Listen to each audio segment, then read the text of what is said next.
Hello friends, welcome to chemistry Learnopedia. जैसा कि आप लोगों को मालूम है कि CSIR ने नोटिफिकेशन अपलोड कर दिया है और उन्होंने ये बताया है कि जो एग्ज़ाम होगा वो सेकंड वीक में होगा नवंबर के। तो आप लोग अपनी तैयारी बना के रखिएगा और जिनकी तैयारी है तो वो अपना रिवाइज़ करते रहें। हम लोग अपने टॉपिक पे चलते हैं, इलेक्ट्रोकेमिस्ट्री के पोटेंशियोमेट्रिक टाइट्रेशन। तो पोटेंशियोमेट्रिक टाइट्रेशन जनरली जब हम लोगों ने टाइट्रेशन कर पढ़े हुए थे एसिड बेस के, तो वहाँ पे हम लोग क्या कैलकुलेट करते थे, एंड पॉइंट कैलकुलेट करते थे। और यहाँ पे भी हम लोग वहाँ पे जो जब हम लोग एसिड बेस टाइट्रेशन पढ़ रहे थे तो वहाँ पे हम लोग ऊपर से या हम लोग ऐसे कह सकते हैं एक्सटर्नली इंडिकेटर ऐड कर रहे थे। वो एसिड बेस टाइट्रेशन के केस में फिनोप्थिलीन हम लोग ऐड कर रहे थे, तो वहाँ पे एक टाइट्रेंट था और एनालाइट हम लोग बीकर में लेते थे और थोड़ा सा हम लोग इंडिकेटर ऐड कर लेते थे और हम लोग ड्रॉप बाय ड्रॉप टाइट्रेंट को ऐड करते थे और बीकर को इस तरीके से फिर देखते थे कि जिस पॉइंट पर कलर चेंज हो रहा है उसको हम लोग एंड पॉइंट बोल देते थे और उसकी रीडिंग नोट कर लेते थे। यहाँ पे हम लोग अलग से कोई भी एक्सटर्नली यूज़ नहीं करेंगे इंडिकेटर को, यहाँ पे सेल के ही थ्रू हम लोग ऐड करेंगे। यहाँ पे हमारे पास दो टाइप के इलेक्ट्रोड हैं, एक इंडिकेटर इलेक्ट्रोड और दूसरा है सैचुरेटेड कैलोमल इलेक्ट्रोड। ये हमारे पास ब्यूरेट है और ये बीकर में यहाँ पे हमारे पास एनालाइट रहेगा और यहाँ पे टाइट्रेंट रहेगा। होमोजीनियसली डिस्ट्रीब्यूशन होता रहे, यहाँ से जो हम लोग टाइट्रेंट ऐड कर रहे हैं उसके लिए मैग्नेटिक स्टेरर यूज़ कर रहे हैं और यहाँ ये इसको पोटेंशियोमीटर पे रखा हुआ है और इसको कनेक्ट कर देते हैं इलेक्ट्रिक स्विच से और ये कनेक्टेड होते हैं इसके साथ। तो यहाँ से हम लोग रीडिंग नोट कर लेते हैं। ये लिखा हुआ है pH meter with millivolt scale, यहाँ पे ये pH मीटर लगा रहता है। सो पोटेंशियोमेट्रिक टाइट्रेशन क्या है, it is also use for the calculation of and point, but हम लोग किस तरीके से कैलकुलेट करते हैं, by the measurement of E against volume of titrant. मतलब हम लोग पोटेंशियल मेज़र करते हैं टाइट्रेंट के रिस्पेक्ट में, टाइट्रेंट ऐड करते रहते हैं और पोटेंशियल हम लोग नोट करते रहते हैं। इसमें जो इलेक्ट्रोड यूज़ हो रहे हैं उनको हम लोग reference electrode, first one is reference electrode. So reference electrode overall process में कांस्टेंट बना रहता है, यानी पोटेंशियल, इसका जो पोटेंशियल होता है वो कांस्टेंट होता है। Potential remains constant and independent of the analyte solution. और इंडिकेटर इलेक्ट्रोड की अगर बात करें तो इंडिकेटर इलेक्ट्रोड का पोटेंशियल वेरी करता है कंसंट्रेशन के रिस्पेक्ट में जो एनालाइट हमारे पास होता है और यहाँ से हम लोग जो ऐड करते हैं। तो इस तरीके से यहाँ पे जब एनालाइट का कंसंट्रेशन चेंज होता है तो यहाँ पे पोटेंशियल भी चेंज होता है। दैट मीन्स इंडिकेटर इलेक्ट्रोड हमें बताता है कि कितना पोटेंशियल चेंज हो रहा है। देन सॉल्ट ब्रिज यहाँ पे इन दोनों के बीच में एंड पॉइंट्स पे काम करता है, जो इन दोनों को कनेक्ट भी करता है। तो इसमें क्या है, the potential that develops at each of the end of the salt bridge called junction potential. हम लोग लिक्विड जंक्शन पोटेंशियल पिछली वीडियोस में देख चुके हैं, जिसमें मैंने लिक्विड जंक्शन पोटेंशियल पढ़ाया हुआ था जब कंसंट्रेशन सेल पढ़ रहे थे, तो वहाँ पे आप लोग जाके लिक्विड जंक्शन पोटेंशियल को देख सकते हैं। But this junction potential, the value of EJ is very very less than as compare to the reference electrode and indicator electrode. If the notation of this type of instrument is, so first we write reference electrode and then indicator electrode, and in the middle we use salt bridge, the potential of the salt bridge. So here जब भी हम लोग left hand side के electrode को क्या consider करते हैं, anode consider करते हैं, और राइट हैंड साइड के इलेक्ट्रोड को हम लोग कैथोड कंसीडर करते हैं। सो जब हम लोग इलेक्ट्रोड पोटेंशियल किसी भी सेल का हम लोग EMF कैलकुलेट करेंगे तो हम लोग वहाँ पे क्या करते हैं, E cell is equal to E cathode minus E anode करते हैं। सो यहाँ पे भी जब हम लोग ई सेल कैलकुलेट करेंगे तो ई कैथोड माइनस ई एनोड, ई कैथोड पे क्या है इंडिकेटर इलेक्ट्रोड माइनस यहाँ पे क्या है एनोड पे क्या है रेफरेंस इलेक्ट्रोड है, साथ में सॉल्ट ब्रिज को भी ऐड करते हैं, बट इसको हम लोग अप्रॉक्सीमेट जीरो भी कंसीडर कर लेते हैं आइडियल कंडीशन में। So E cell is equal to कितना रहा हमारे पास, E cell is equal to E indicator minus E of reference. If we talk about the end point, so end point में जब भी हम लोग देखिए यहाँ पे डेफिनेशन हम लोगों को पता है, measurement of potential against volume of titrant. So यहाँ पे या फिर पीएच भी यूज़ कर सकते हैं हम लोग। सो या तो वाई एक्सिस पे क्या आ गया, ई आ गया, और यहाँ पे पीएच आ गया वाई एक्सिस पे, एंड एक्स एक्सिस पे हम लोग लेते हैं वॉल्यूम ऑफ टाइट्रेंट। सो जब इस तरीके से हम लोग अपना रीडिंग नोट करते हैं, ड्रॉप बाय ड्रॉप इसको हम लोग इसमें डिप कराते हैं ड्रॉप को, और यहाँ से ये स्टर घूमता रहता है और तब जाके पोटेंशियल में चेंज होता है। सो इनिशियली जैसे ही रिएक्शन स्टार्ट करते हैं हम लोग, पोटेंशियोमीटर को ऑन करते हैं और यहाँ से हम लोग ड्रॉप बाय ड्रॉप ऐड करना स्टार्ट करते हैं, तब जाके धीरे धीरे इनिशियली देखिए बिल्कुल ग्रेजुअल वे में पोटेंशियल इंक्रीज़ कर रहा है, ये ग्रेजुअल वे में पोटेंशियल इंक्रीज़ कर रहा है, और जैसे ही एंड पॉइंट आने ही वाला होता है, जैसे ही एंड पॉइंट आने वाला होता है तो यहाँ पे एक्सट्रीम चेंज आ जाता है, एक स्टीप बनता है, एक एक्सट्रीम चेंज आता है पोटेंशियल में इस तरीके से।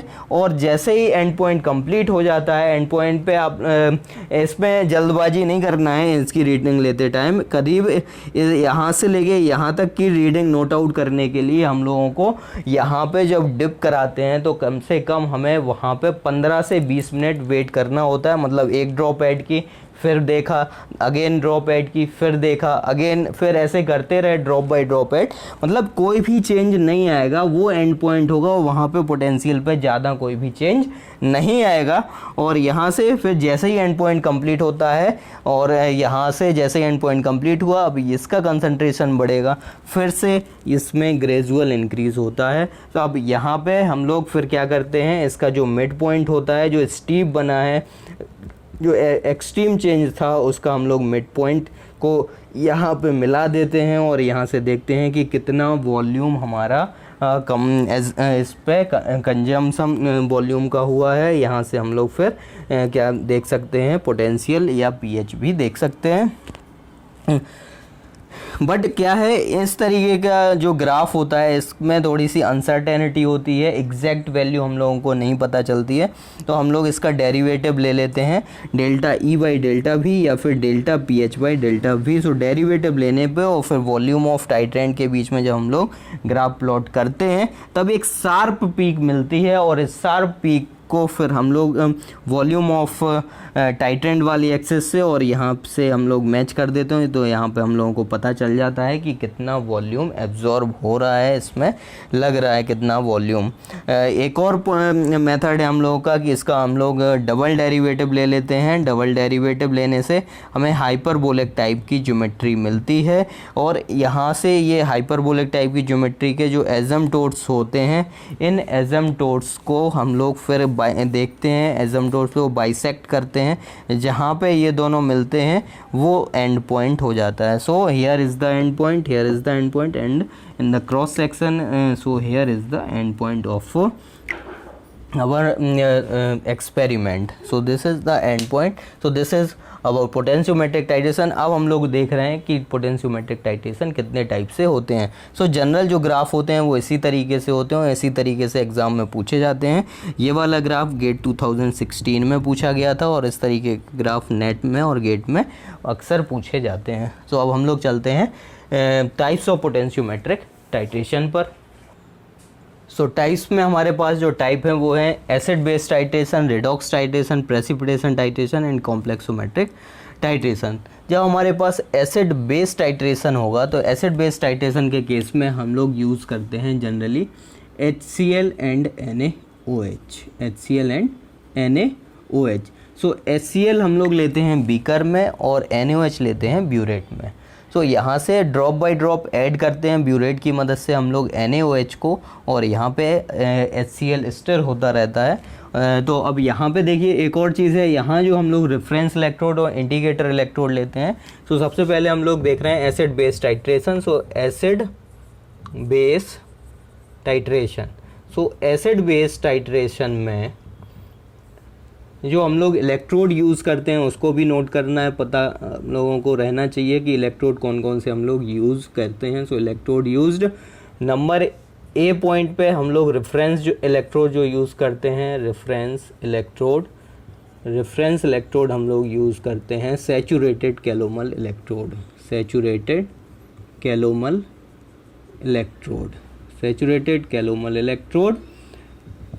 और जो इंडिकेटर यूज़ करते हैं हम लोग, इंडिकेटर में हम लोग जो यूज़ करेंगे तो जनरली इसको हम लोग इस तरीके से लिखते हैं KCl, Hg2Cl2 Hg सॉलिड। ये हमारे पास सैचुरेटेड कैलोमल इलेक्ट्रोड होता है, ये भी सैचुरेटेड सॉलिड फॉर्म। और जो हम लोग यूज़ करते हैं indicator electrode, indicator electrode, indicator electrode में हम लोग यूज़ करते हैं हाइड्रोजन इलेक्ट्रोड यूज़ कर सकते हैं, हाइड्रोजन इलेक्ट्रोड। हाइड्रोजन इलेक्ट्रोड को किस तरीके से लिखा जाता है, PtH2H+, इस तरीके से लिखते हैं हम लोग हाइड्रोजन इलेक्ट्रोड। या फिर ग्लास इलेक्ट्रोड यूज़ कर सकते हैं हम लोग, glass membrane electrode, glass membrane electrode use कर सकते हैं।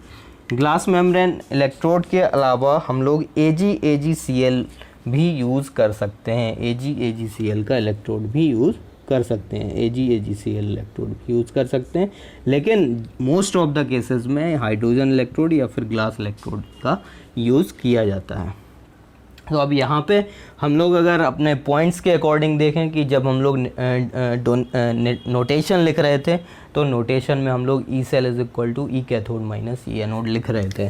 सो E cell is equal to क्या होता है, ई कैथोड, कैथोड पे क्या था हमारा indicator electrode, minus E anode पे क्या था, रेफरेंस इलेक्ट्रोड था। सो इंडिकेटर इलेक्ट्रोड क्या है हमारे पास, जनरली हम लोग हाइड्रोजन इलेक्ट्रोड यूज़ करते हैं। सो हाइड्रोजन इलेक्ट्रोड के लिए जो रिएक्शन आती है, हाइड्रोजन इलेक्ट्रोड के लिए जो रिएक्शन आती है उसको हम लोग लिखते हैं, ये इंडिकेटर ये इस फॉर्म में है लेकिन इसका हम लोग जनरली उस फॉर्म में भी लिखेंगे।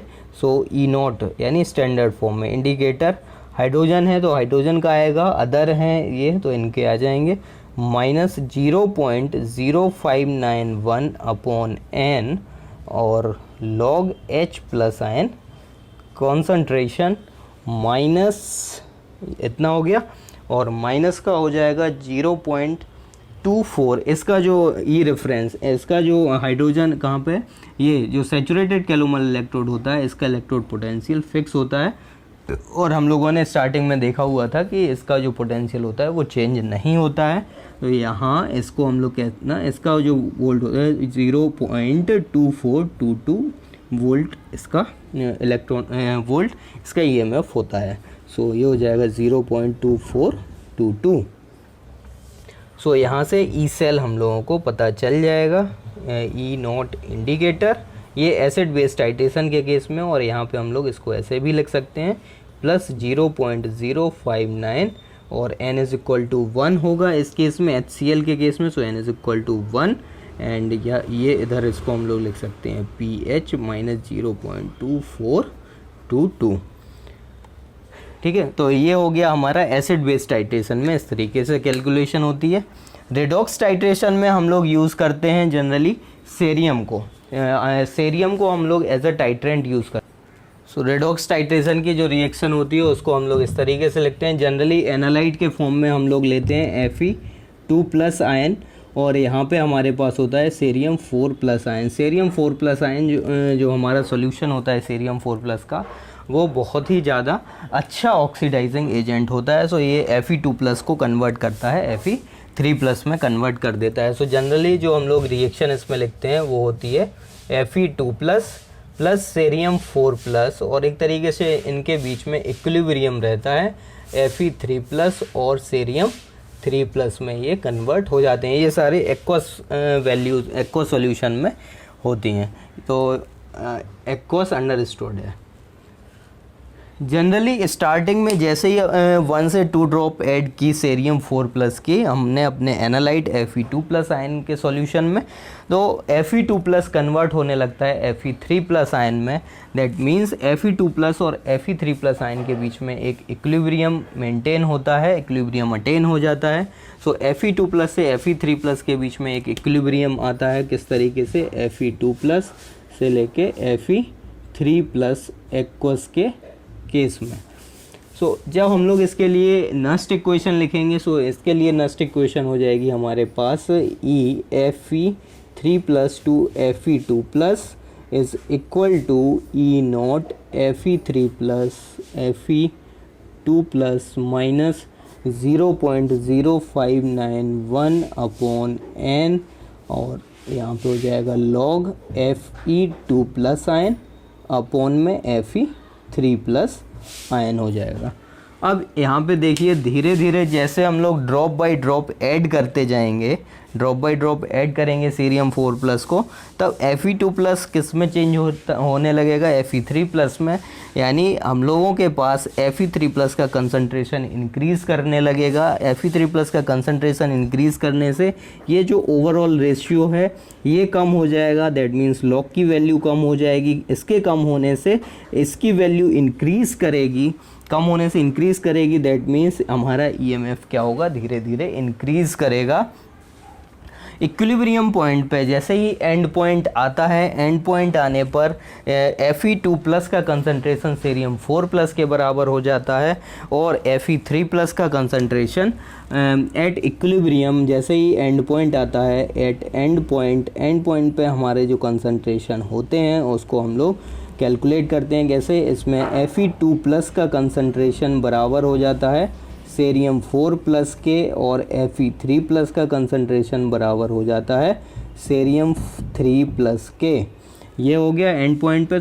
तो हम लोग जो एंड पॉइंट पे कैलकुलेट करते हैं EMF, तो E is equal to E Fe3+ to Fe2+ plus E cerium 4+ to cerium 3+ और डिवाइडेड बाई 2। यहाँ से हम लोग नेक्स्ट इक्वेशन अप्लाई करके ये सब कैलकुलेट कर लेते हैं, यहाँ से हमें एंड पॉइंट मिल जाता है। लेकिन अब बात आती है कि हमें सीरियम 4+ से सीरियम 3+ का भी तो चाहिए। तो उसके लिए हम लोग क्या करते हैं, जैसे ही एंड पॉइंट कंप्लीट होता है, जो हमारे पास स्टीप पॉइंट या शार्प इंक्रीज आता है EMF में, उसके बाद जो कंसंट्रेशन होता है वो सीरियम 4+ का होता है। तो इसको हम लोग ड्रॉप बाय ड्रॉप ऐड करते हैं, तब वहाँ पे सीरियम 4+ और सीरियम 3+ ही बचता है। तो after the end point the equilibrium between cerium 4+ to cerium 3+ occur. So it is this reaction is at after the end point. So E cerium 4+ to cerium 3+ is equal to E0 cerium 4+ to cerium 3+ minus RT या 0.0591 upon n log cerium 3+ to cerium 4+।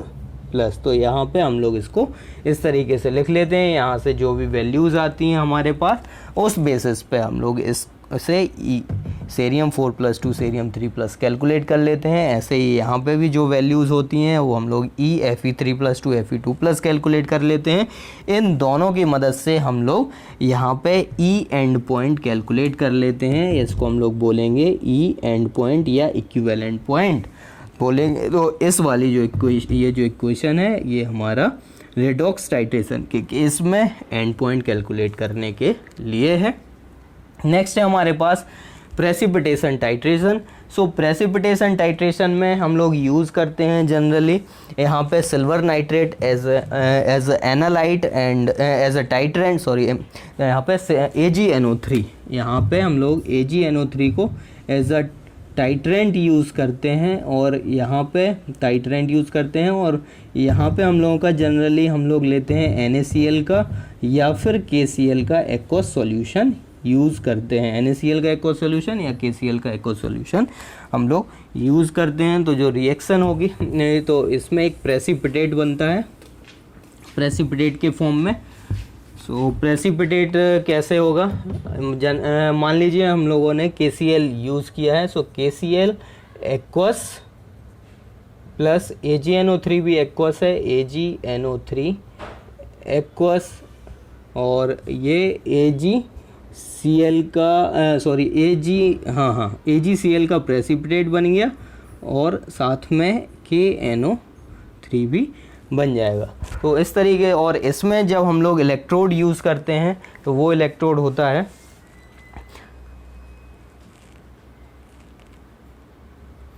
इसमें हम लोग थोड़ा सा note down करना, जो electrode use करते हैं हम लोग, तो रेफरेंस इलेक्ट्रोड के केस में हम लोग सैचुरेटेड कैलोमल इलेक्ट्रोड यूज़ करते हैं। इन शॉर्ट मैंने यहाँ पे SC लिख दिया। रेडॉक्स टाइट्रेशन के केस में क्या यूज़ करते हैं, रेफरेंस इलेक्ट्रोड के केस में saturated calomel electrode, and indicator electrode के रूप में हम लोग यूज़ करते हैं प्लेटिनम वायर। क्या यूज़ करते हैं, प्लेटिनम वायर यूज़ करते हैं। अब आते हम लोग अपने कंटिन्यू कर रहे हैं precipitation titration. So precipitation titration के केस में हम लोग अपना जो रेफरेंस इलेक्ट्रोड यूज़ करते हैं, रेफरेंस इलेक्ट्रोड के केस में हम लोग सैचुरेटेड कैलोमल इलेक्ट्रोड ही यूज़ करेंगे, SCE इसको भी शॉर्ट में लिख रहे हैं, saturated calomel electrode as a reference electrode, RF लिख दिया रेफरेंस इलेक्ट्रोड। और जो हमारे पास सिल्वर इलेक्ट्रोड, हम लोग सिल्वर वायर यूज़ करते हैं इंडिकेटर इलेक्ट्रोड के रूप में, सिल्वर वायर। ये इस तरीके से रिएक्शन है प्रेसिपिटेशन टाइट्रेशन के। और प्रेसिपिटेशन टाइट्रेशन के लिए हमारे पास हम लोग क्या करेंगे, KCl को किस में ले रहे हैं, अपना बीकर में ले रहे हैं, और इसको ले रहे हैं burette. That means this is titrant and this is analyte. अब यहाँ पे हम लोग जब ई सेल कैलकुलेट करेंगे, so E cell is equal to क्या होता है, E indicator electrode minus E, जैसा हम लोगों ने शुरुआत में अपने नोटेशन में लिखा हुआ था, ई इंडिकेटर इलेक्ट्रोड माइनस ई, और ये हो जाए इंडिकेटर इलेक्ट्रोड के बाद।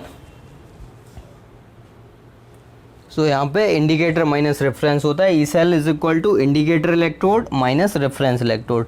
सो ये हो जाएगा 1/, के केस में आएगा, तो इसको ऊपर लेके जाएंगे, इधर प्लस हो जाएगा। सो इस तरीके से हम लोग ई सेल कैलकुलेट कर सकते हैं प्रेसिपिटेशन टाइट्रेशन का। एंड कॉम्प्लेक्सोमेट्रिक टाइट्रेशन के केस में हम लोग मेटल के साथ EDTA यूज़ करते हैं। EDTA एक किलेटिंग लिगेंड है, तो इसको हम लोग यूज़ करते हैं ब्यूरेट में, और मेटल का जो सॉल्यूशन होता है उसको हम लोग यूज़ करते हैं बीकर में। सो इस तरीके से एक कॉम्प्लेक्स बनता है। कॉम्प्लेक्सोमेट्रिक टाइट्रेशन इतना इंपॉर्टेंट नहीं है, acid base titration, redox titration ज़्यादा इंपॉर्टेंट है। उम्मीद है आप लोगों को ये बात समझ में आई होगी, पोटेंशियोमेट्रिक टाइट्रेशन क्या होता है। ऐसे ही और वीडियोस देखने के लिए चैनल को सब्सक्राइब करें और ज़्यादा से ज़्यादा शेयर करें। Thanks for watching.